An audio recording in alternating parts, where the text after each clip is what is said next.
Good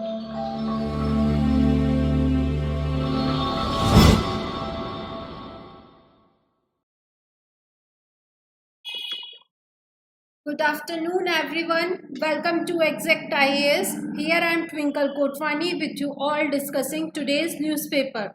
It's 29th of August. So, without getting delay, let's get started. Our first news is bail the norm, jail is exception even in PMLA cases, says Supreme Court. Recently Supreme Court के side से एक statement आया है. उनका कहना ये है कि बेल जो है वो नॉर्म है. नॉर्म मतलब एक रूल है, मतलब आपको बेल देनी पड़ेगी, जबकि जो जेल है वो एक्सेप्शनल केस है. You can't handle jail in general purpose. मतलब कि सुप्रीम कोर्ट ने जेल के प्रोविजन को नीचे रखा है और बेल के प्रोविजन को ऊपर रखा है. उनका मानना ये है कि अगर केस चाहे पीएमएलए से रिलेटेड हो, मतलब कि मनी लॉन्ड्रिंग से रिलेटेड केस क्यों ना हो, लेकिन उस केस में भी हमें बेल को इम्पोर्टेंस देनी है. उनके साइड से स्टेटमेंट आया है, liberty of the individual is always a rule and deprivation is the exception. As we all know, हमारे इंडिया का कॉन्स्टिट्यूशन लिबर्टी पर, फ्रीडम पर, इक्वलिटी पर, इन सारे प्रिंसिपल्स पर बहुत ज़्यादा फोकस करता है. सिमिलरली सुप्रीम कोर्ट का मानना ये है कि जो लिबर्टी है वो इंडिविजुअल के लिए always as a rule available रहनी चाहिए. लेकिन अगर हम जेल के प्रोविजन को, जेल एक ऐसा प्रोविजन है जो डिप्राइव करता है चीज़ों को, सो लोगों का डेप्रीवेशन एक एक्सेप्शन होना चाहिए, उसे एक जनरल सेंस में हमें नहीं यूज करना चाहिए. सो हमने समझ लिया कि सुप्रीम कोर्ट के साइड से क्या स्टेटमेंट आया और किस रिस्पेक्ट में आया. अब यूपीएससी हैक के अकॉर्डिंग हमारे लिए इंपॉर्टेंट हो जाती है, वो है पीएमएलए केस. पीएमएलए केस क्या है, किस चीज़ों से डील करता है, मनी लॉन्ड्रिंग है, क्या कहलाता है, सब आगे समझते हैं. So PMLA case, that is prevention of money laundering act 2002. मतलब कि ये केस कब आया था? 2002 में. is an act of Parliament of India enacted to prevent money laundering and provide for the confiscation of property derived from money laundering. It aims to combat money laundering related to illegal activities such as drug trafficking, smuggling and terrorism financing. अब मैं बार बार एक term use कर रही हूँ, money laundering. Money laundering को रोकने के लिए हमने पीएमएलए बनाया.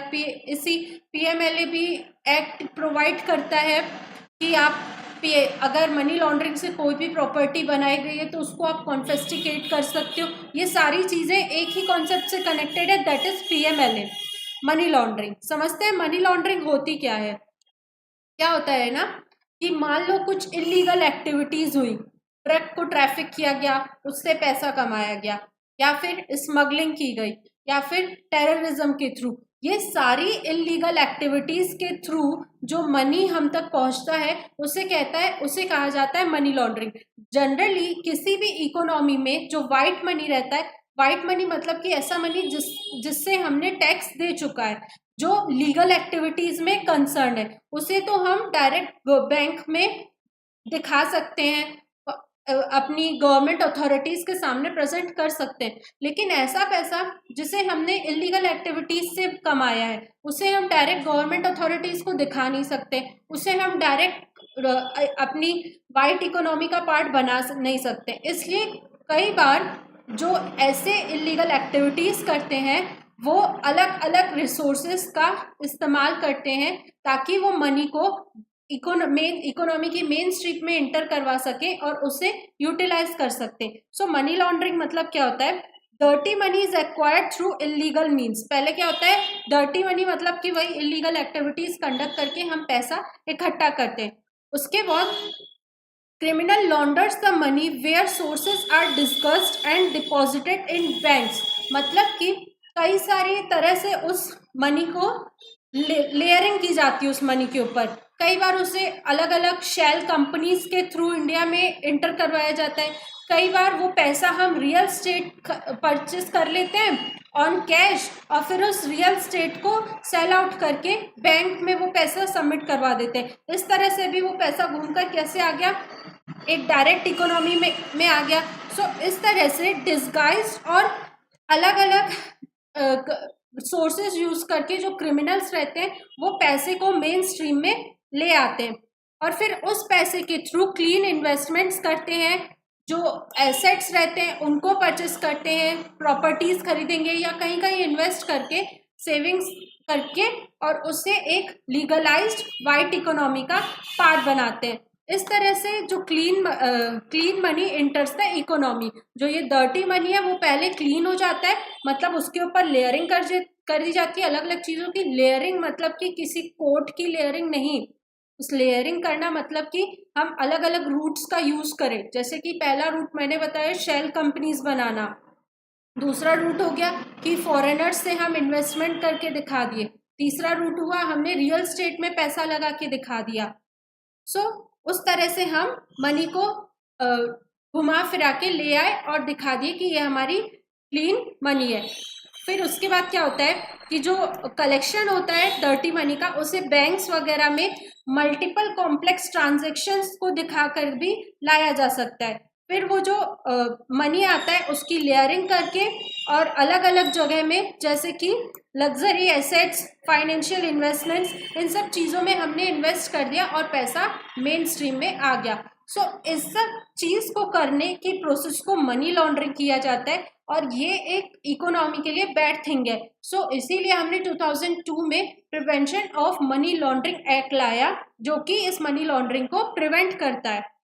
अगर इस एक्ट के मेन प्रोविजंस देखें तो ये है, ये इसके अंदर लिखा हुआ है ऑफेंसेस एंड पेनल्टीज, मतलब कौन सी चीजें इलीगल हैं और उसके लिए क्या क्या पेनल्टीज इन्फोर्स की जा सकती हैं। सेकेंड थिंग, ये एक्ट पावर देता है कि जो प्रॉपर्टी, इस तरह की प्रॉपर्टी है जिसे हमने इलीगल मनी के थ्रू खरीदा या बेचा है, उसको अटैच करना, कॉन्फेस्टिकेट करना, ये भी इस एक्ट के थ्रू मिलता है। रिपोर्टिंग रिक्वायरमेंट, मतलब कि जितने भी इंडिया में फाइनेंशियल इंस्टीट्यूशंस हैं या जो भी फाइनेंशियल एक्टिविटी कंडक्ट करने के लिए इंस्टीट्यूशंस हैं, उन सब इंस्टीट्यूशंस की के ऊपर एक रिस्पॉन्सिबिलिटी रहती है कि अगर उन्हें कोई भी सस्पेक्ट लग रहा है, कुछ भी ऐसा झोल लग रहा है कि हाँ भाई यहाँ पे गलत मनी आ रहा है या इलीगल मनी आ रहा है, तो उनको जरूरत है कि वो इस एक्ट के थ्रू इस क्राइम को या इस सस्पिशन को रिपोर्ट करें, वो भी इस एक्ट के थ्रू हमें मिलता है। फिर चौथी चीज, designated authority and appellate tribunal, मतलब कि इसी एक्ट के थ्रू एक अथॉरिटी बनाई जाती है, in this case the authority is ED. और सिमिलरली अगर हम उनके डिसीजन से सेटिस्फाइड नहीं है तो हम एपेलेट ट्राइब्यूनल की तरफ भी जा सकते हैं। एपेलेट ट्राइब्यूनल को फॉर्म करने का भी प्रोविजन पीएमएलए एक्ट 2002 में ही दिया गया है। अब बात करते हैं ऑब्जेक्टिव्स की कि पीएमएलए एक्ट क्यों लाया गया, क्या ऑब्जेक्टिव्स हैं। First thing is prevention. We all know कि जो bad money, dirty money economy में आएगा वो कहीं ना कहीं ड्रॉबैक्स के साथ ही आएगा, वो हमारी इकोनॉमी के लिए अच्छा नहीं है। The second point is detection. हम पीएमएलए एक्ट किस ऑब्जेक्टिव से लाएं कि हम ऐसे मनी को डिटेक्ट कर पाए। थर्ड इज कॉन्फेस्टिकेट कर पाए। Fourth one is international cooperation. जैसे कि इंडिया लेवल की बात करें तो सिमिलरली ग्लोबल लेवल पे भी एक फाइनेंशियल एक्शन टास्क फोर्स बनाई गई, जिसका एम यही था कि जो मनी है उस वो अगर अलग अलग इकोनॉमीज का पार्ट बन रहा है तो वो मनी लीगलाइज्ड ही होना चाहिए। सो इंटरनेशनल कॉपरेट करने के लिए भी हमने पीएमएलए को प्रमोट किया। So this was all about PMLA. This is very important from the prelims and mains view point. So आप ध्यान से इस टॉपिक को कवर अप करिए। Let's get move to the next article. दूसरा आर्टिकल क्या कहता है, FEMA violations, ED slaps 908 crore penalty on DMK MP. एक पॉलिटिकल पार्टी है डीएमके, जिसके जो मेंबर ऑफ पार्लियामेंट है उनके ऊपर कुछ 908 करोड़ की पेनल्टी इम्पोज की है ईडी ने। ईडी क्या है, इन्फोर्समेंट डायरेक्टोरेट। इन्होंने किस लॉ के अंतर्गत इन पर पेनल्टी इम्पोज की है, that is FEMA, foreign exchange management act. Similarly UPSC hack के अकॉर्डिंग हमारे लिए ये इंपॉर्टेंट नहीं है कि कौन से एमएलए पर कितनी पेनल्टी इम्पोज की गई ना, हमारे लिए इंपॉर्टेंट है कि फेमा एक्ट क्या है और ईडी क्या है। तो समझते हैं, पहले समझते हैं ईडी। ईडी को बोला जाता है directorate of enforcement. It is a multidisciplinary organisation mandated with investigation of offences of money laundering and violation of foreign exchange laws. So basically हम सब जानते हैं हमारा ग्लोब जो है वो पूरा इंटरकनेक्टेड है। सो ट्रेड्स के लिए हम करेंसीज का, मनी का एक्सचेंज करते हैं। सो उस फॉरेन एक्सचेंज को, करेंसी को एक्सचेंज करने में, लीगलाइज्ड करने में, कि प्रॉपर स्मूथ ट्रांजिशन हो, मनी का सही यूज हो, किसी भी कंट्री के लिए उस मनी का हार्मफुल चीज़ें ना क्रिएट हो, उन सबको इंश्योर करने के लिए हमने फेमा एक्ट लाया, फॉरेन एक्सचेंज मैनेजमेंट एक्ट। और ये एक्ट को ही इन्फोर्स करने के लिए, मतलब कि कौन सी ऐसी एजेंसी है जो इस एक्ट को इम्प्लीमेंट करती है, तो वो है डायरेक्टरेट ऑफ इन्फोर्समेंट, जिसे हम ईडी भी कहते हैं। ईडी वर्क करती है डिपार्टमेंट ऑफ रेवेन्यू के अंतर्गत, that is ministry of finance के अंतर्गत। ईडी एक फाइनेंशियल इन्वेस्टिगेशन एजेंसी है जो कि गवर्नमेंट ऑफ इंडिया के लिए वर्क करती है।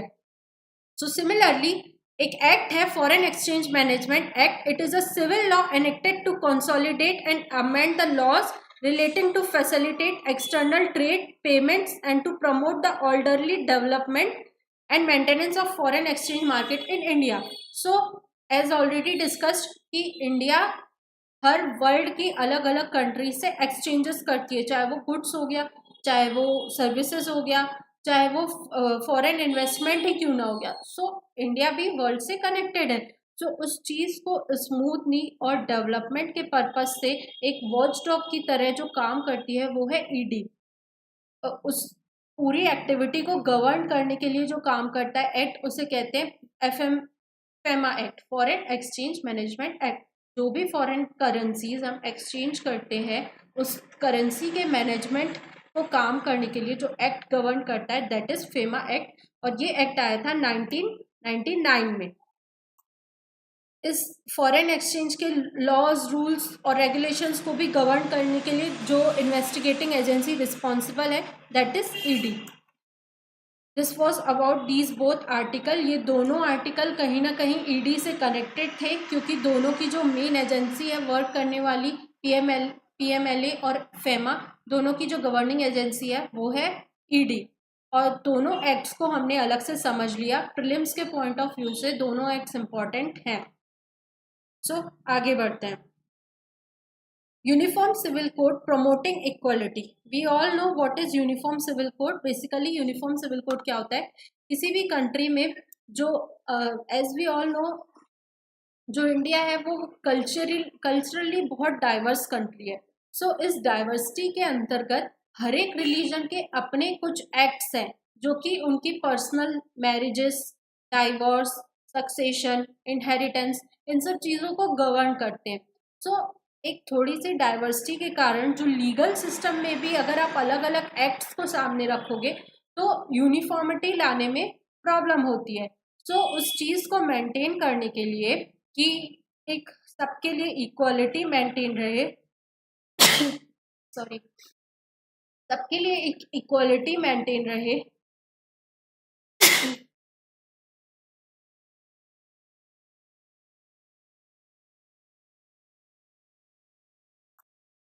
Sorry for the inconvenience. हम डिस्कस कर रहे थे यूनिफॉर्म सिविल कोड के बारे में कि यूनिफॉर्म सिविल कोड क्या कहता है कि पूरे देश में अलग अलग हम कल्चरली जो डाइवर्सिटी है वो इंडिया में एग्जिस्ट करती है, तो उस चीज़ को हम इंजॉय भी करते हैं, बट समटाइम्स हमें कुछ प्रॉब्लम्स भी देखने को मिलती है। तो सिमिलरली उस चीज़ के रिस्पेक्ट में इंडिया के जो डीपीएसपीज है, कॉन्स्टिट्यूशन का जो डीपीएसपी है, दैट इज आर्टिकल 40, वो कहता है कि हमें यूनिफॉर्म सिविल कोड पूरी कंट्री में इन्फोर्स करने की ज़रूरत है। ये लीगली मैंडेट नहीं है, मतलब कि आप अगर ऐसा कोई यूसीसी नहीं अगर आपके कंट्री में आ रहा है तो आप कोर्ट नहीं जा सकते हो। These are not justiciable. So ये गवर्नमेंट के ऊपर है। जो डीपीएसपीज होती है वो गवर्नमेंट को दिए गए डायरेक्शंस हैं, पॉलिसीज है जिनको गवर्नमेंट को फॉलो करना चाहिए, बट जरूरी नहीं है कि वो एकदम उन्हें कंसीडर करे ही करे। सो इसी रिस्पेक्ट में यूनिफॉर्म सिविल कोड भी सामने आता है। यूसीसी क्या करता है, इन सारे जो अलग अलग मैंने रूल्स बताए, मैरिज को लेके एक्ट्स हो गए, सक्सेशन को, इनहेरिटेंस को, डाइवर्स को, सबको अलग अलग रूल्स को हटा करके एक common uniform set of laws लाता है जो कि पूरी कंट्री में एक तरह से एप्लीकेबल हो, सबके ऊपर इक्वली एप्लीकेबल हो। सो इंडिपेंडेंस के पहले गोवा में ऐसी यूसीसी फॉर्म की गई थी या लाई गई थी। अब इंडिपेंडेंस के बाद उत्तराखंड पहला ऐसा स्टेट है जहाँ पे यूसीसी को इंट्रोड्यूस किया गया है। होता क्या है कि यूसीसी इंट्रोड्यूस करने से कुछ बेनिफिट्स सामने आए हैं। अभी वो इंट्रोड्यूस हुआ नहीं है, बट जो बेनिफिट्स की बात की जा रही है वो ये है कि इससे क्या होगा, unified law and unified growth, मतलब कि सबकी एक यूनिफाइड वे में, मिक्स वे में, इक्वल वे में लॉ होंगे सबके लिए एप्लीकेबल, और उन सबकी ग्रोथ एक साथ होगी। दूसरी चीज, ensuring equal rights to women and children. कई सारे रिलीजियस एक्ट्स या रिलीजियस लॉज ऐसे हैं जो कि मेल की तरफ ज़्यादा बाइज्ड है, मेल डोमिनेंस को ज़्यादा प्रायोरिटी देते हैं। सो यूसीसी लाने के बाद जो विमेन और चिल्ड्रन और मेल्स सबके राइट्स को एक ध्यान में रखते हुए बनाया गया और सबको एक इक्वल राइट प्रोवाइड किया जाएगा। देन इससे क्या होगा, सोशल हार्मनी भी बनी रहेगी। देन सिंप्लीफाइंग लीगल सिस्टम, जो लीगल सिस्टम है, जब चीज़ें लीगली सामने आती है तो कोर्ट्स को अलग अलग लॉज को देखना पड़ता है। हर एक रिलीजन के अलग अलग लॉज को पहले कंसर्न देखना पड़ता है कि किसमें क्या प्रॉब्लम है, किसमें क्या प्रोविजन है। सो अगर यूसीसी आ जाएगा तो उससे लीगल सिस्टम भी सिंप्लीफाई हो जाएगा। इसको अगर और ब्रॉडर सेंस में कनेक्ट करें तो जो कोर्ट्स में केसेस की पेंडेंसी का रेट बढ़ रहा है कंटिन्यू, इतनी ज़्यादा पेंडेंसी हियरिंग बढ़ती जाती है, उन सब में भी कहीं ना कहीं देखने को मिलेगा और जल्द से जल्द लोगों को जस्टिस मिलने के चांसेस है। The third one is economic benefit. Obviously जब सोसाइटी में हर कोई एक इक्वल पेज पे होगा तो जितनी अपॉर्चुनिटीज मेल के लिए अवेलेबल होगी उतनी ही फीमेल्स के लिए भी अवेलेबल होगी। सो उससे हमें इकोनॉमिक बेनिफिट भी देखने को मिल सकता है। सो बात करते हैं यूसीसी का पर्पस क्या है। Provide security and empowerment, connect women, children, youth, promote the feeling of unity, integrity and nationalism, encourage daughters and sons for higher education, create prosperous society and eliminate discrimination. So these were the aims why UCC is introduced in the Uttarakhand. Similarly, अगर कुछ Uttarakhand UCC के features की बात करें कि उन्होंने क्या क्या इंक्लूड किया है अपने इस लीगल सेट ऑफ रूल्स में, तो पहली चीज, equal rights for husband and wife. Husband और वाइफ दोनों को इक्वल राइट्स दिए गए। Exclusion of scheduled tribes. हम सब जानते हैं कि ट्राइबल कम्युनिटी अपने आप में एक बहुत डाइवर्स कल्चर आइडेंटिटी रखती है। हमारे कॉन्स्टिट्यूशन में भी प्रोविजन है कि हमें उस डाइवर्सिटी और उस जो एक रिचनेस है उनके कल्चर की, उसे प्रिजर्व और प्रोटेक्ट करने की ज़रूरत है। सो जो शेड्यूल्ड ट्राइब्स के लोग हैं उन्हें यूसीसी से बाहर रखा गया है। Then legitimacy of children born in live in relationships. जो लिव इन रिलेशनशिप से बच्चे पैदा होंगे उनको भी एक लेजिटिमेसी दी गई है, मतलब कि उन्हें भी एक राइट्स, उन्हें भी एज अ उनका बच्चा ही, उनका चिल्ड्रन ही कंसीडर किया जाएगा। And then equal property rights. We all know कई बार सन और डॉटर के बीच में प्रॉपर्टी राइट्स को लेके डिस्क्रिमिनेशन देखने को मिलता है, कई सारे केसेस सामने भी आते हैं। सो उन सबको सॉल्व करने के लिए भी हमने इक्वल प्रॉपर्टी राइट्स को भी इंश्योर किया है। Then uniform marriage age. चाहे कोई भी रिलीजन हो, कोई भी सेट को फॉलो कर रहे हो, लेकिन उसमें ये सेट किया गया है कि गर्ल्स की एज 18 ईयर्स और बॉयज़ के लिए 21 ईयर्स यूनिफॉर्म है। मतलब हर एक रिलीजन के पीपल को ये एज फॉलो करनी है। Mandatory registration for live in relationships. अगर कोई कपल्स लिव इन रिलेशनशिप में रह रहे हैं तो उनको ज़रूरी है कि वो अपना प्रायर रजिस्ट्रेशन करवाएं। ये उनके लिए एक मैंडेट हो चुका है। ऐसा नहीं है कि कोई भी लिव इन में रह रहा है, और इससे क्या होता है कि एक सोसाइटल जो नॉर्म्स है, जो एक सिक्योरिटी है, उन पे क्वेश्चन मार्क राइज होता है। सो उस चीज़ को सॉर्ट करने के लिए मैंडेटरी रजिस्ट्रेशन भी कंपलसरी कर दिया गया है। Than equal rights on divorce. Divorce के बाद या डाइवोर्स लेने के लिए भी मैन और विमेन दोनों को इक्वल राइट्स दिए गए। Then mandatory marriage registration. All the marriages to be registered within a stipulated time. Equality for men and women of all religion and sects. So this was all about UCC. हमने पूरा in depth analysis किया कि UCC के क्या provisions हैं उत्तराखंड में, उससे क्या बेनिफिट्स देखने को मिल सकते हैं और हमने यूसीसी क्यों लाया है, उसका एम क्या है। तो इस पूरे एडिटोरियल को आप बहुत अच्छे से एक बार इसके की पॉइंट्स को नोट डाउन कर लीजिएगा, क्योंकि यूसीसी एक बहुत हॉट टॉपिक रहा है। हमने पहले भी देखा कि इंडिपेंडेंस डे के दिन भी प्राइम मिनिस्टर नरेंद्र मोदी जी ने यूसीसी को कहीं ना कहीं सेक्युलर यूनिफॉर्म सिविल कोड को सेक्युलर सिविल कोड करके कोट किया, और उनका भी मानना है कि कहीं ना कहीं हमें यूसीसी लाना चाहिए। सो यूसीसी मेंस के हिसाब से बहुत इंपॉर्टेंट हो जाता है। सो इस एडिटोरियल से आप अलग अलग पॉइंट्स निकाल कर नोट डाउन कर सकते हैं। Our next news is anti-copying law, a bold step towards recruitment integrity. So basically Uttarakhand में ही एक एंटी कॉपिंग लॉ लाया गया है। कई बार देखा जाता है कि ड्यूरिंग द एग्जामिनेशंस चीटिंग या फिर पेपर लीक होना या फिर इस तरह की कई सारी एक्टिविटीज सामने आती है, जिसके कारण जो यूथ है वो कहीं ना कहीं डीमोटिवेट होता है। उन्हें अपने जो एक इंटरेस्ट रहता है एग्जाम्स फाइट करने का, पोस्ट लेने का और जॉब लेने का, वो सब कहीं ना कहीं डाउनग्रेड होता जाता है। तो उस चीज़ को सॉर्ट करने के लिए उत्तराखंड ने एंटी कॉपिंग लॉ भी लाया है। ये एक रिक्रूटमेंट की तरफ एक अच्छा बोल्ड स्टेप कंसीडर किया गया है। इसके भी कई सारे फायदे हैं, जैसे कि इससे एक फ्री एंड ट्रांसपेरेंट वे में एग्जाम्स कंडक्ट हो पाएंगे, अपॉर्चुनिटीज़ बढ़ पाएंगी, यूथ जो है वो मोटिवेटेड रहेगा और प्रॉपर एक वे में रिक्रूटमेंट होगा। एक जो इंस्टीट्यूट है उसकी डिग्निटी मेंटेन रहेगी। So this was about this article. Our next editorial is on Ukraine's surprise incursion into Kursk. Basically जो हम सब जानते हैं, रशिया और यूक्रेन के बीच में पावर टसल चल रहा है। कई बार रशिया ने यूक्रेन के रीजन्स को, डोनेटस्क वाले रीजन को और भी जो वहाँ के आसपास के इलाके हैं उन सब पे अटैक किया है, हमला किया है और उसको इलीगली अपने अंडर में रखा है। सो अभी क्या होगा, रिसेंटली इस वीक में जो यूक्रेन है उसने रशिया के कुर्स्क रीजन पर इनिशिएट लिया, अपनी मिलिट्री फोर्सेस वहां भेजी। उस रीजन का नाम क्या है, कुर्स्क। हमारे लिए इम्पोर्टेंट क्या हो जाता है, प्लेसेस इन द न्यूज से अगर हम टॉपिक को कनेक्ट करें तो कुर्स्क रीजन हमें याद रखना है कि रशिया और यूक्रेन के बॉर्डर का रीजन है। यहाँ पे स्लीम रिवर बहती है। और साथ के साथ अगर इस पूरे आर्टिकल को देखें, इसका इम्पोर्टेंस क्या है, तो पहले रशिया क्या कर रहा था, जो ये रीजन है इस रीजन से कंटिन्यू यूक्रेन पर अटैक कर रहा था। यूक्रेन का मानना ये है कि रशिया ने कंटिन्यू यहाँ से तो अटैक किया, लेकिन फ्यूचर में रशिया यहाँ से भी अटैक कर सकता है। सो अभी तो रशियन आर्मी यहाँ पर अपना फोर्स नहीं जमाई थी, तो यूक्रेन ने इस रीजन से रशिया पर अटैक कर दिया।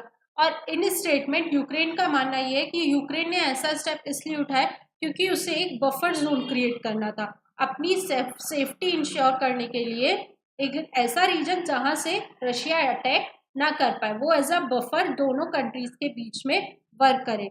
So not so important for general awareness, हमने देख लिया कि कुर्स्क रीजन कहाँ पे लाई करता है और ये पूरा जो ड्रामा चल रहा है उसमें क्या स्टोरी है।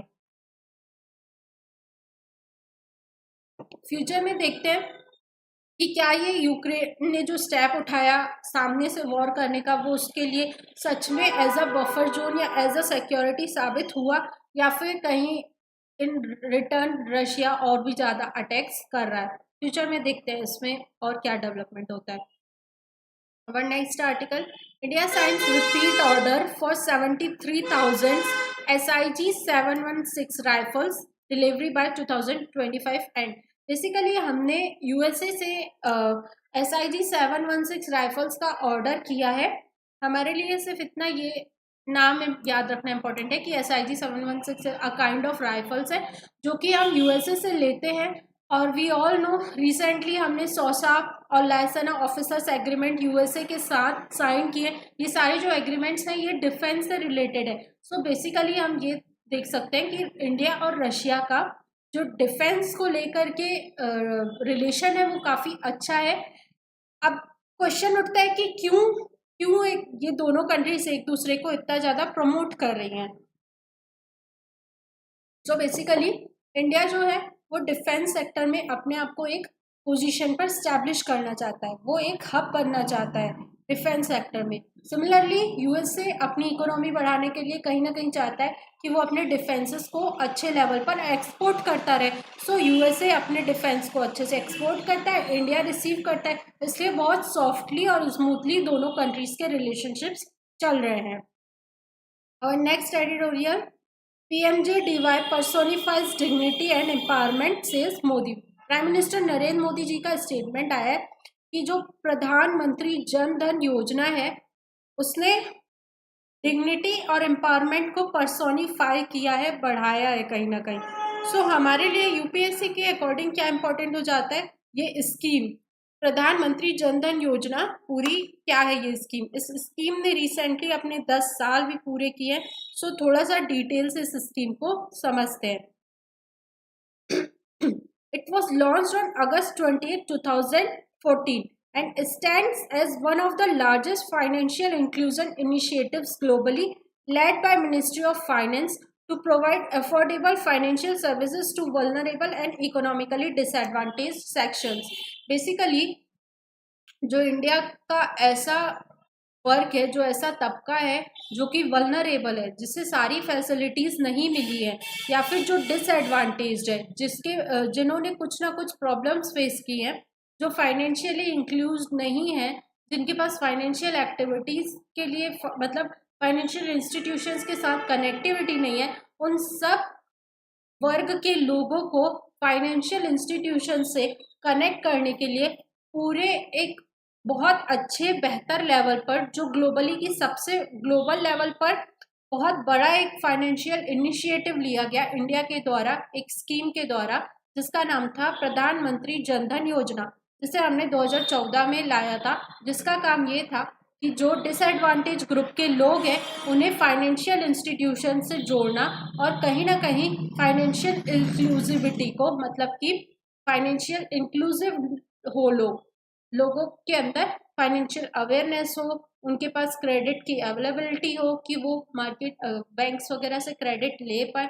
इन सबको इंश्योर करने के लिए हमने ये स्कीम चलाई। बेसिकली उनको बैंकिंग फैसिलिटीज़ प्रोवाइड करने के लिए कम से कम हर एक हाउस होल्ड में एक ऐसा पर्सन जरूर रहना चाहिए जिसका जो अकाउंट है वो बैंक्स में हो, जो फाइनेंशियल इंस्टीट्यूट से कनेक्टेड हो। उसके बाद यूनिवर्सल एक्सेस हो सर्विसेज का। सेकेंड थिंग, उसके पास फाइनेंशियल लिटरेसी हो कि क्या होता है लोन, कैसे लेना चाहिए, क्या किस किस इंस्टीट्यूशन से लेना चाहिए, किस रेट पर लेना चाहिए, सारी उसके पास लिटरेसी हो। देन एक्सेस टू क्रेडिट, मतलब अगर उसे पैसा लेना चाहिए तो पैसे की ज़रूरत है तो उसके पास एक क्रेडिट की एक्सेसिबिलिटी हो कि हाँ वो बैंक से पैसा उठा सकता है। इंश्योरेंस की फैसिलिटी हो, पेंशन की फैसिलिटी हो। ये सारी फैसिलिटीज़ को इंश्योर करने के लिए हमने प्रधानमंत्री जन धन योजना 2014 से स्टार्ट की। इस योजना ने अपने 10 साल पूरे कर लिए हैं। इसके फीचर्स को देखें तो क्या बात करते हैं, अपनी बैंकिंग सर्विसेज को बढ़ाने के लिए, इंडिया में बैंकिंग सर्विसेज को बढ़ाने के लिए अपने प्रधानमंत्री जन धन योजना स्टार्ट की। सेकेंड थिंग, हम प्रोवाइड करते हैं accident insurance up to 1 lakh rupees. Family के होल्डर्स को, जिनका भी अकाउंट रहता है, उन सबको इंश्योरेंस प्रोवाइड करते हैं कि 1 लाख तक का आपको एक्सीडेंट इंश्योरेंस मिलता है। Third thing, overdraft facility. पहले बैंक्स जनरली, ओवरड्राफ्ट क्या होता है कि अगर आपके अकाउंट में पैसे नहीं भी हैं और आप कहीं खर्च करना चाहते हो तो अप टू 10,000 तक का ओवरड्राफ्ट फैसिलिटी बैंकिंग देती है जन धन अकाउंट वाले अकाउंट होल्डर्स को। बट उसके लिए भी पहले उनका जो हिस्ट्री है वो चेक किया जाता है कि क्या इस पर्सन ने बैंक में पैसा पहले जमा किया है, क्या उसने निकाला है, फिर क्या एक फ्रीक्वेंसी रही है पैसा सबमिट करने की और स्पेंड करने की। उस फ्रीक्वेंसी को चेक करते हुए बैंक्स प्रोवाइड करती है ओवरड्राफ्ट करने की फैसिलिटीज अप टू 10,000 रुपीज़। इससे बेनिफिट्स क्या होंगे, इक्विटेबल ग्रोथ, मतलब कि जो डिसएडवांटेज ग्रुप है, ऐसे लोग जिनके पास फाइनेंशियल फैसिलिटीज़ नहीं अवेलेबल थी, उन तक भी वो फैसिलिटीज़ आएंगी और इक्विटेबल ग्रोथ होगा, सबका विकास होगा। Bringing savings to formal system, जो सेविंग्स, जो मतलब जिनके पास बैंकिंग फैसिलिटी नहीं है, ऑब्वियसली वो अपना पैसा घर में, अलमीराज में, पलंग के नीचे, गद्दों के नीचे अलग अलग जगह सेव करके रखते हैं। सो उस पूरी सेविंग्स को कहीं ना कहीं फॉर्मलाइज करने के लिए, एक इंस्टीट्यूशन में लाने के लिए और उस सेविंग से भी कुछ ना कुछ पैसा अर्न करने के लिए जनधन अकाउंट्स बनाए गए। एम्पावरिंग वुमेन, बेसिकली ज़्यादा फोकस ये किया गया कि जनधन अकाउंट में अगर किसी हाउस होल्ड से प्रायोरिटी मिले तो वुमेन को मिले, कि वुमेन का खाता खुले। और इसी के तहत अप्रोक्स 55.5% जो होल्डर्स हैं जनधन अकाउंट के अंतर्गत वो वुमेन्स हैं, और उनको ही ओवरड्राफ्ट करने की फैसिलिटीज भी मिल पाए। So these are the benefits. इसी के रिस्पेक्ट में मेंस का क्वेश्चन है, प्रधानमंत्री जनधन योजना is necessary for bringing unbanked to the institutional finance fold. Do you agree with this for financial inclusion of the poorer section of the Indian society? Give arguments to justify your opinion. This is the main question. और मैं उम्मीद करती हूँ कि आप ये question को attempt करें। क्यों? क्योंकि मैंने PMJDY बहुत बेहतर तरीके से उसके सारे एस्पेक्ट्स खोल के डिस्कस किए। अब आप इस टॉपिक में थोड़ा सा और रिसर्च करिए, थोड़ा सा और डेटा कलेक्ट करिए और इसका बहुत अच्छा आंसर लिखने की कोशिश करिए। हमारा नेक्स्ट आर्टिकल क्या कहता है?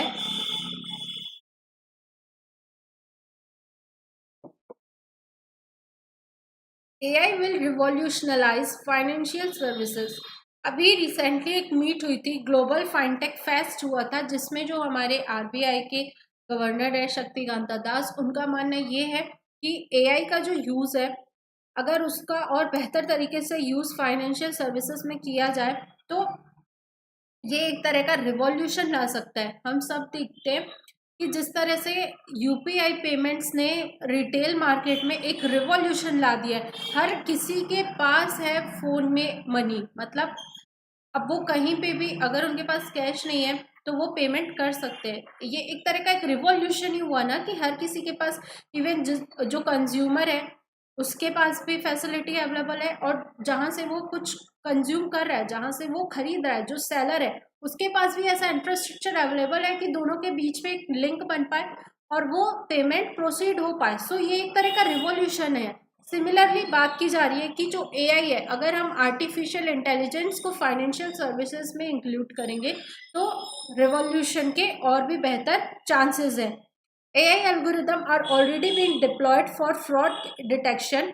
Machine learning models are being employed in credit scoring, leveraging predictive analytics to assess credit worthiness. हम already AI का और machine learning का यूज़ कर ही रहे हैं फ्रॉड्स को डिटेक्ट करने में, क्रेडिट वर्थीनेस को डिटेक्ट करने में, किसी की क्रेडिट वेल्थ को जानने के लिए। सो सिमिलरली इस तरह के और भी यूजेस फाइनेंशियल सर्विसेज में AI के बढ़ाए जा सकते हैं। Then next, CCEA clears 12 industrial parks across 10 states. Cabinet committee on economic affairs ने 10 स्टेट में 12 और इंडस्ट्रियल पार्क्स को इंट्रोड्यूस किया, इंडस्ट्रियल पार्क इस्टेब्लिश करने की बात की है, उसे अनुमति दी है। इससे क्या होगा? इंडस्ट्रियल पार्क बनेंगे, इंफ्रास्ट्रक्चर बनेगा, इकोनॉमिक ग्रोथ होगा, लोगों का एम्प्लॉयमेंट होगा, कंट्री की ग्रोथ दिखेगी, डेवलपमेंट होगा। So this was about this article. Next, south Korea commitment to active role in establishing new norms says envoy. South Korea के जो ये पर्सन है, ये पर्सनालिटी है, इनका स्टेटमेंट आया है कि जो इंडो पैसिफिक इकोनॉमिक फ्रेमवर्क है, उस रीजन में, इंडो पैसिफिक रीजन में कॉपरेशन बढ़ाने के लिए, न्यू नॉर्म्स लाने के लिए, ताकि जो वहाँ पे ट्रेड एक्टिविटीज़ होती है, जो वहाँ की सिक्योरिटी सेफ्टी है, उन सबको इंश्योर करने के लिए साउथ कोरिया भी इन्वॉल्व होना चाहता है। इन्होंने अपने स्टेटमेंट में इंडिया की कई सारी बातें कही। उन्होंने ये बताया कि किस तरह से इंडिया ने अपनी G20 की समिट जब उसने होस्ट की थी लास्ट ईयर, इंडिया की अपनी होस्टिंग के दौरान इंडिया ने किस तरह से ग्लोबल साउथ की वॉइस सबके सामने रखी, जिस तरह से इंडिया अपने रीजनल पार्टनर्स के साथ, जैसे कि एशियान कंट्रीज़ के साथ और भी अपने रीजनल जो भी नेबर्स है सबके साथ जिस तरह से एक कनेक्शंस बना रहे, रिलेशनशिप्स बना रहे, जैसे वो अपनी प्रेजेंस स्क्वाड में बढ़ा रहा है। और अगर मिडिल एशियन कंट्रीज़ या और भी कंट्रीज़ की बात करें, ITUT हो गया या और भी कई सारे मल्टीलैटरल प्लेटफॉर्म्स पे जिस तरह से इंडिया ने एक बैलेंस बना के रखा है, that is very good. Similarly Korea, south Korea का भी एक कह सकते हैं कि उसका भी मानना ये है कि वो भी क्वाड को ज्वाइन करना चाहता है। अब बात करते हैं क्वाड की। क्वाड क्या है? क्वाड एक क्वाड्रिलेटरल मतलब 4 कंट्रीज का, इंडिया, यूएसए, ऑस्ट्रेलिया, जापान, इन 4 कंट्रीज का ग्रुप है।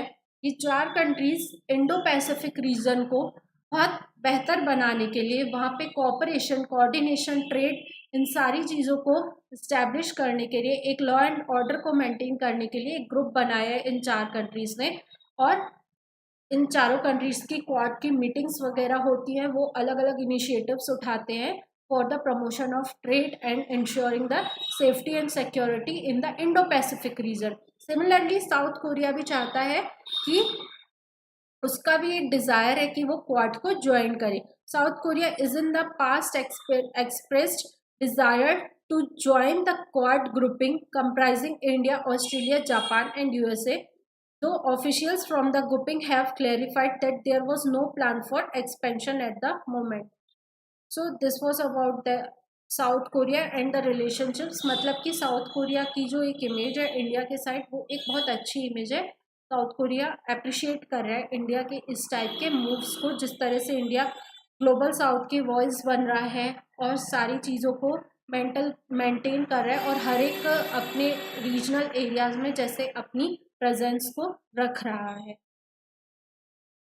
उनका मानना ये है कि साउथ कोरिया और इंडिया के बीच में भी कई सारी अभी ऐसे चांसेस हैं कि वो अपने पोटेंशियल को बढ़ा सके। Basically relationships can be an anchor for peace, stability and prosperity and to help both actors navigate the sea of global uncertainty.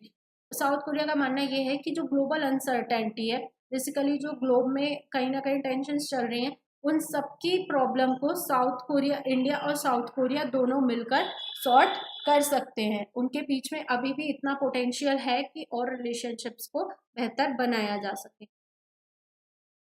So next, wanting a strategy to turn climate research into disaster management. ये पूरा article क्या कहता है? India is increasingly aware of the multiple location specific natural hazards. India में कई सारे अलग अलग जगह पे अलग अलग तरह के नेचुरल हैजार्ड्स देखने को मिल रहे हैं।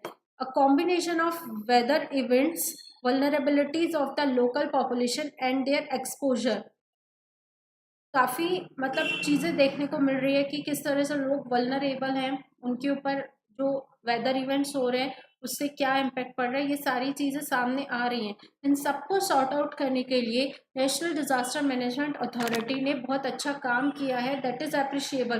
बट अभी भी कहीं ना कहीं कुछ बैरियर्स आ रहे हैं, कुछ प्रॉब्लम्स है, कुछ स्किल्स की कमी है जिसे चेंज करने की ज़रूरत है। अगर बात करें कि क्या प्रॉब्लम्स इंडिया में देखने को मिलती है, so that are heat waves, wild fires, heavy rains, landslides, droughts and cyclones. इन सब के लिए जो IMD है, इंडियन मीटेरोलॉजिकल डिपार्टमेंट, वो आए दिन काम करता है, वार्निंग्स देता है, बट अभी भी कुछ ना कुछ स्किल्स की कमी है इसके अंतर्गत कि क्यों हम उतने एफिशिएंटली वे से चीज़ों को मिटिगेट करने में या मैनेज करने में अभी सक्षम नहीं हुए हैं। अगर क्लाइमेट चेंज की बात करें तो हम एक ब्रॉड मतलब एक नैरो उसमें फंस कर रह जाते हैं कि बहुत वार्मर चीज़ों और बहुत कोल्डर चीज़ों को ही क्लाइमेट चेंज कहा जाता है। ऐसा नहीं है। क्लाइमेट चेंज के अंतर्गत कोल्डर और वार्मर टेम्परेचर्स भी आते हैं, साथ के साथ हीट वेव्स भी आती है। एक्सट्रीमिज्म इन रेनफॉल भी क्लाइमेट चेंज का ही इम्पैक्ट है। अगर रेनफॉल इतना ज़्यादा होता है तो लैंडस्लाइड्स जो उसके कारण होती है वो भी क्लाइमेट चेंज के कारण हो रही है। हमारे सामने लाइव एग्जांपल रहा है वाइल्ड फायर्स का।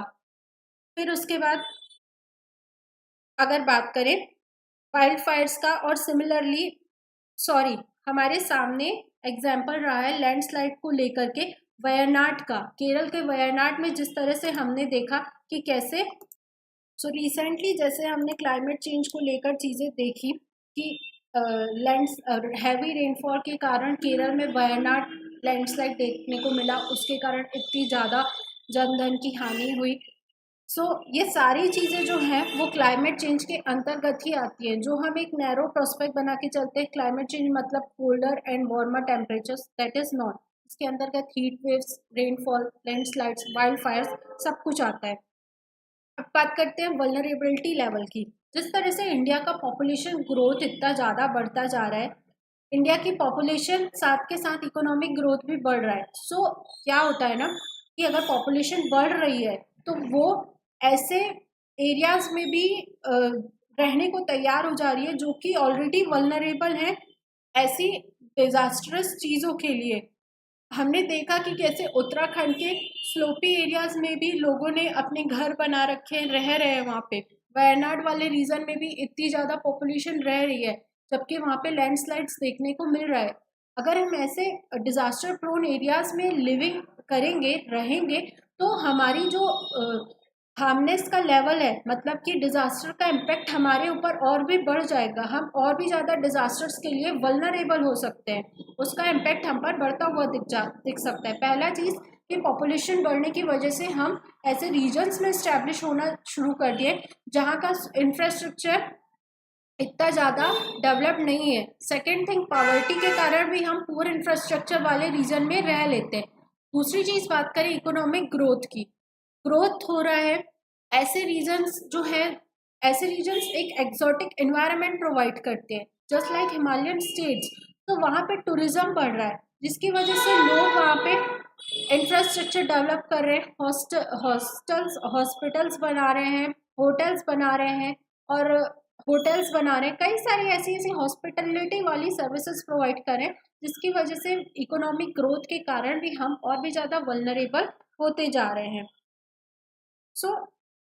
इंडिया ने अभी तक कंटिन्यू रिसर्च किया है कि किस तरह से हम क्लाइमेट चेंज के इम्पैक्ट को कम कर सकें। जो हमारी मीटियोलॉजिकल डिपार्टमेंट्स हैं रेनफॉल्स को लेकर के आए दिन डेटास प्रोवाइड करती हैं, सर्विस प्रोवाइड करती हैं। अब हमने रिसर्च की एक्टिविटी में एक हद तक अचीव कर लिया है, मतलब कि हमें अब डेटा मिलने लगा है कि कौन से रीजन में क्या हो सकता है, हीट वेव्स कब आ सकती है, बारिश के बारे में अगर बात करें तो बारिश कितनी और कब होगी। मतलब कि रिसर्च की एक्टिविटी में हमने काफ़ी अमाउंट ऑफ मनी स्पेंड कर दिया, हमें वहाँ से रिटर्न मिलने लगे। बट अब जो क्वेश्चन मार्क उठ रहा है वो उठ रहा है ऑपरेशन पर, कि कैसे हम वो रिसर्च एक्टिविटीज़ को पब्लिक लाइफ के साथ ऑपरेट करें ताकि हमें बेनिफिट मिल सके। यहाँ पर दो एग्जाम्पल्स दिए गए हैं, एक अर्बन फ्लड को लेकर, दूसरा इरिगेशन को लेकर के।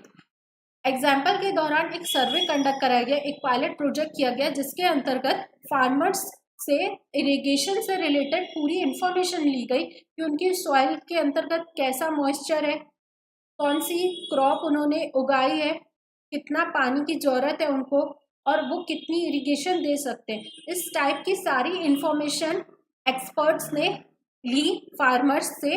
उसके बाद उसको मीटरोलॉजिकल डिपार्टमेंट के रेंज से कनेक्ट किया कि आखिर आने वाले 14 दिनों में कितनी बारिश हो सकती है वहाँ पे, और जो क्रॉप उन्होंने उगाई है उसको कितनी वाटर की रिक्वायरमेंट है। इन पूरे डेटा के एक्सचेंज के दौरान देखा गया कि जब फार्मर्स ने एक्सपर्ट्स के जो सॉल्यूशन उन्होंने दिए उसको प्रॉपर फॉलो किया तो कहीं ना कहीं यील्ड में बेहतर एक ग्रोथ देखने को मिली। सेकेंड थिंग, जो वाटर का लेवल था वो 30% कम यूज हुआ, मतलब कि 30% of water can be saved without any loss in crop yield. Crop yield में कमी तो नहीं आई, लेकिन हम 30% ऑफ वाटर को सेव कर सकते थे अगर हम इस तरह से एक्सपर्ट्स की जो फाइंडिंग्स है, जो रिसर्च है उसको और फार्मर्स की जो रिक्वायरमेंट है उसको मिक्सअप करें तो। लेकिन प्रॉब्लम जो सामने आ रही है वो ये है कि हमारे पास अभी भी ऐसा कोई सिस्टम या ऐसे इंस्टीट्यूशन, गवर्नमेंट के एनजीओज, एजेंसीज ऐसी नहीं है जो फार्मर्स को इस तरह की टीचिंग्स प्रोवाइड करे, उनको ट्रेनिंग दे कि किस तरह से उन्हें अपने डाटा को एक्सपर्ट्स के डाटा के साथ मिक्सअप करना है, या फिर हम इस तरह से ट्रेनिंग प्रोवाइड करें, ऐसा इंफ्रास्ट्रक्चर डेवलप करें ताकि उनकी हेल्प हो सके। हमारे पास यहाँ पे सामने क्या आ रहा है, lack of skills, lack of workforce that can operate the researches that already we have done। पहली चीज ये। दूसरी चीज, अर्बन फ्लड प्रिडिक्शंस। फ्लड्स के बारे में हम प्रिडिक्ट कर सकते हैं, उसके लिए भी हमारे लिए जरूरी क्या है कि हम डेटास को मिक्सअप करें। पहले तो हम ग्राउंड रियलिटी को देखें कि जो हमारे ड्रेनेज पैटर्न्स हैं उनकी प्रॉपर क्लीनिंग करवाते समय कि वो कितने अमाउंट ऑफ वाटर को इजीली रन ऑफ कर सकते हैं। सिमिलरली डेटा कलेक्ट करें कि इस साल किस अमाउंट तक की बारिश होने वाली है या क्या रिक्वायरमेंट्स हो सकती है। सो उन सारी चीज़ों को बाइंड अप करके हम उस तरह से इंफ्रास्ट्रक्चर बनाए कि अर्बन एरियाज में जो आए दिन फ्रीक्वेंटली फ्लड्स देखने को मिल रही है वो फ्लड लाइक सिचुएशन हो ही ना। सो अगेन यहाँ पर भी दिक्कत ये है कि हमें ऐसी private entities, NGOs, government agencies ऐसी नहीं है जो प्रॉपर डेटा को ब्लेंड करके वर्क कर सके। सो जरूरत क्या है, हमें अब जरूरत ये है कि हम अपने आप को क्लाइमेट प्रिपेयर्ड करने के लिए, क्लाइमेट चेंज के खिलाफ, क्लाइमेट चेंज के अकॉर्डिंग अपनी जीवन को सेट आउट करने के लिए इन अब रिसर्च के बजाय उनके ऑपरेशन में अपना एक वर्किंग स्टाफ, ऐसी वर्कफोर्स प्रिपेयर करें जो डेटास को समझ पाए, उसके जो कलेक्शन है, जो डेटा से हमें डेटा मिल रहा है, इंफॉर्मेशन मिल रही है, उसको यूजफुल करें और पब्लिक लाइफ में उसको इम्प्लाई करके क्लाइमेट चेंज को पीछे रख सके या फिर उसके इम्पैक्ट को कम कर सके। ऐसी कैपेसिटी बिल्डिंग करें हम। So this was about this complete article. Ukraine Kursk region already discussed. Then establishing a carbon market. यहाँ पे कार्बन मार्केट की बात की जा रही है। हम सब जानते हैं कि इंडिया एक डेवलपिंग कंट्री है, वहीं हम 2070 तक जीरो कार्बन एमिटर की बात कर रहे हैं कि हमारी कंट्री से जीरो नेट एमिशन होगा। बट उसके लिए जरूरत क्या है कि हम कुछ ऐसे इंसेंटिव्स दें जिससे कि चीज़ें बैलेंस हो जाए। कार्बन मार्केट भी एक इस तरह का मार्केट है जिसमें दो इंडस्ट्रीज का ग्रुप होता है। एक इंडस्ट्रीज ऐसी जो कार्बन एमिशन कम कर रही है या टारगेट्स जितना कर रही है, दूसरी एनर्जीज जो कार्बन का एमिशन ज़्यादा कर रही है। सो जरूरत है कि इन दोनों कंपनीज के बीच में एक ट्रेड हो जिससे कि जो जितने पॉइंट्स इन्होंने अपने कार्बन एमिशन के बचाए हैं वो इस कंपनी को सेल आउट कर पाए और चीज़ें बैलेंस वे में चल पाए। So this is about carbon market और इसको इस्टेब्लिश करने की बात की जा रही है। Next one is sharpening India's anti tuberculosis fight. India के ट्यूबरकुलोसिस के बारे में बताया जा रहा है। बेसिकली यहाँ पे एक WHO ने जो रिकमेंड की है BPALM, एक ये रिजाइम है जिस हम सब जानते हैं कि जो इंडिया में टीबी का ट्रीटमेंट है वो कई मंथ्स तक चलता है, कई सालों तक चलता जाता है और उसके अंतर्गत जो पेशेंट्स हैं उनको कंटिन्यूअसली हर दिन 10 से 12 टैबलेट्स लेनी पड़ती हैं। तो इसके कारण जो पर्सन है वो फ्रस्ट्रेट हो जाता है, इकोनॉमिकली भी वीक हो जाता है।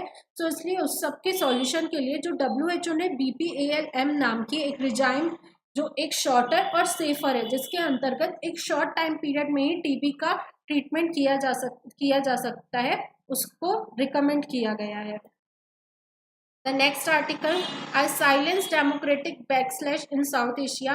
बेसिकली इस पूरे एडिटोरियल में इंडिया और पाकिस्तान की डेमोक्रेसी को लेकर डिस्कशन किया गया है कि जो इंडिया है वो स्टार्टिंग में तो डेमोक्रेसी के प्रिंसिपल्स को बहुत अच्छे से फॉलो करता था। बीच में इमरजेंसी का टाइम पीरियड आया, उस टाइम पे थोड़ा सा प्रॉब्लमेटिक सिचुएशंस रही, बट अब फिर से 2014 के बाद हमें चीज़ें देखने को मिल रही है कि जो पॉलिटिकल कैंपेन्स हैं उसके अंतर्गत कांग्रेस मुक्त भारत जैसे नारे दिए जाते हैं। इन सब से ये दिख रहा है कि जो इंडिया है वो अब ऑपोजिशन फ्री की तरफ आगे बढ़ रहा है और ऑपोजिशन फ्री इंडिया का रहना एक डेमोक्रेटिक प्रिंसिपल्स के खिलाफ है। मतलब कि जो डेमोक्रेसी है उसमें जितना रोल रूलिंग पार्टी का है उतना ही इम्पोर्टेंट रोल ऑपोजिशन का भी है। ये ऑपोजिशन रहेगी तभी एक चेक एंड बैलेंस का मैकेनिज्म मेंटेन रहेगा, एक प्रॉपर ग्रोथ होती रहेगी और जो रिजीम है वो डेमोक्रेसी ही रहेगी, वो अथॉरिटेरियन में कन्वर्ट नहीं होगी। तो बेसिकली इंडिया और पाकिस्तान के डेमोक्रेटिकली सिचुएशंस को डिस्कस किया गया है कि किस तरह से पाकिस्तान और इंडिया सेम सिचुएशन में फ्रीडम, दोनों को सेम सिनेरियो, सेम कंडीशंस के को देखते हुए दोनों को फ्रीडम मिली, दोनों ने डेमोक्रेसी अडॉप्ट की। बट कैसे पाकिस्तान पहले मिलिट्रीली आगे बढ़ रहा था, वहाँ पे डेमोक्रेटिक के जो आइडियल्स हैं उनको फॉलो नहीं किया जाता है। दोनों को कंपेयर किया गया है, इतना ज़्यादा यूजफुल नहीं था, but just for general awareness मैंने डिस्कस किया। So thank you so much. This was all about today. Hope you all like the session. इस तरह के और इंटरेस्टिंग सेशन बने रहने के लिए एग्जैक्ट IAS से जुड़िए. हमारे इंस्टाग्राम चैनल, टेलीग्राम चैनल और यूट्यूब चैनल को लाइक करिए, सब्सक्राइब करिए, ताकि आपको और भी इंटरेस्टिंग चीज़ें पता चलें, जिससे कि आप UPSC एग्ज़ाम बहुत ईजिली क्रैक कर सकते. Thank you so much.